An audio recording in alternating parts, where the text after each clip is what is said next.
sem dogmas. Sem rótulos. Apenas a verdade da Escritura, comparada com o que o homem criou. Tá na Bíblia?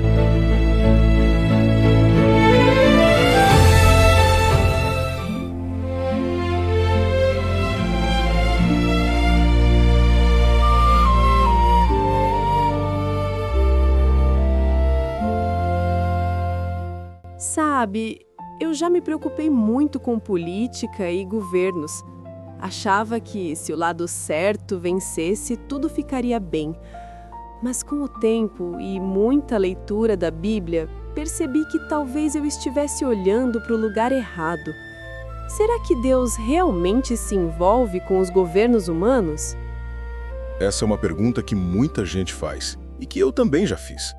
Demorou até eu aprender a olhar para essas questões sob a ótica de Deus, e não sob a humana. Como está escrito na carta aos Hebreus, capítulo 1, versículos 2 e 3. Deus, nestes últimos dias, nos falou pelo Filho, a quem constituiu o herdeiro de todas as coisas, pelo qual também fez o universo. Ele, que é o resplendor da glória e a expressão exata do seu ser, sustentando todas as coisas pela palavra do seu poder. Ou seja, Deus não apenas criou tudo, Ele sustenta e governa todas as coisas, inclusive os reinos da terra. Mas isso inclui governos maus também? Inclui sim. E o livro de Daniel é o mais claro sobre isso. No capítulo 2, versículo 21, está escrito: É Ele quem muda o tempo e as estações, remove reis e estabelece reis. E no capítulo 4, versículo 17, o Altíssimo tem domínio sobre o reino dos homens e o dá a quem quer. Deus não apenas observa, Ele age permitindo que cada governante ocupe seu lugar no tempo que Ele determinou. Mas por quê? Mesmo os ruins? Sim, é o que aconteceu com Nabucodonosor, rei da Babilônia. Ele era poderoso, mas arrogante.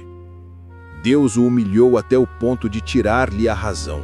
Ele foi expulso do palácio, viveu entre os animais e comeu ervas como os bois, até reconhecer que o Altíssimo tem domínio sobre o reino dos homens. Parece que algumas pessoas só aprendem depois de comer capim para entender que Deus está no controle de tudo. Mas quando ele se arrependeu e olhou para o céu, Deus lhe devolveu a razão e o trono. Nabucodonosor então declarou: Todos os moradores da terra são como nada diante dele. Ele faz segundo a sua vontade. Então é Deus quem levanta e quem derruba os governantes? Exatamente. E Daniel também viu em visão uma estátua que representava todos os reinos humanos. Mas uma pedra, que é Cristo, vem e destrói tudo. Mas nestes dias, o Deus do céu suscitará um reino que jamais será destruído. Livro de Daniel, capítulo 2, versículo 44. Espera aí, então essa pedra é Jesus? Sim, ele é o Rei dos Reis, e todos os governos humanos cairão diante dele.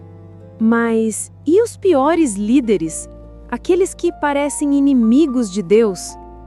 A Bíblia não foge desse assunto. Veja o caso de Faraó. No livro do Êxodo, capítulo 1, versículo 22, ele mandou matar os meninos hebreus. E mesmo assim, o apóstolo Paulo cita esse episódio na carta aos Romanos, capítulo 9, versículo 17. Para isto mesmo te levantei, para mostrar em ti o meu poder.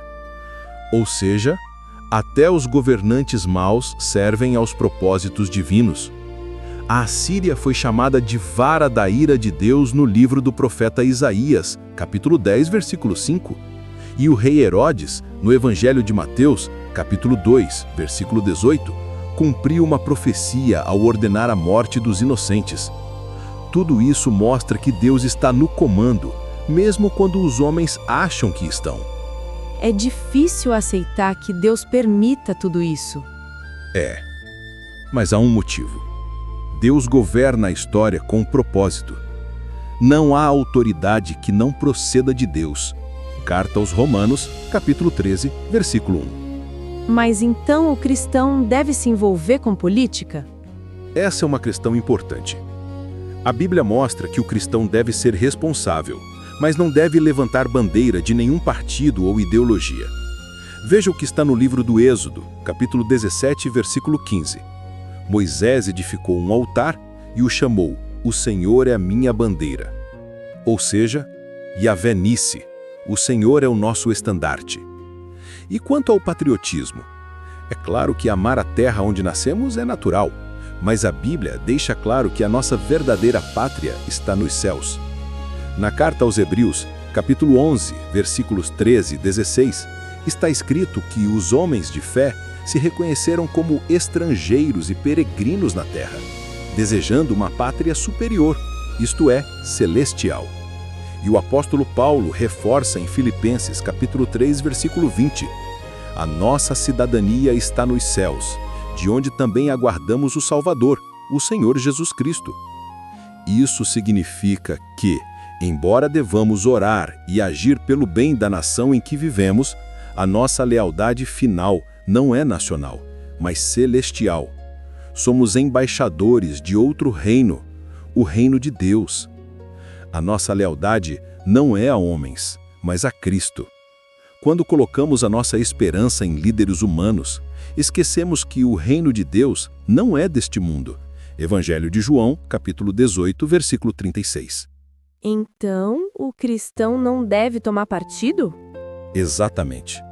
Seja de direita ou de esquerda, todos os reinos humanos fazem parte da mesma estátua que Daniel viu. E essa estátua será destruída pela pedra, Cristo.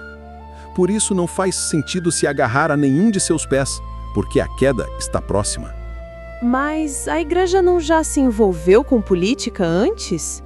Sim, e foi um dos maiores erros da história cristã. No século IV, o imperador Constantino declarou o cristianismo como religião oficial do Império Romano. No começo, pareceu uma vitória. Os cristãos deixaram de ser perseguidos. Mas essa união trouxe poder e prestígio, e com isso, corrupção espiritual.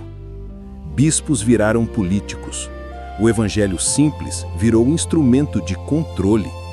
A cruz, símbolo de entrega, se tornou emblema de poder.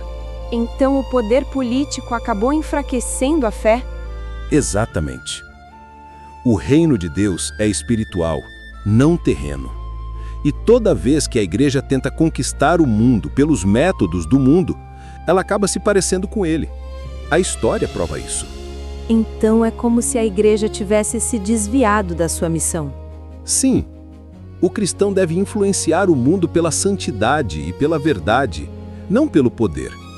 Paulo escreveu, na segunda carta a Timóteo, capítulo 2, versículo 4, que o soldado, quando está servindo, não se envolve em negócios da vida civil.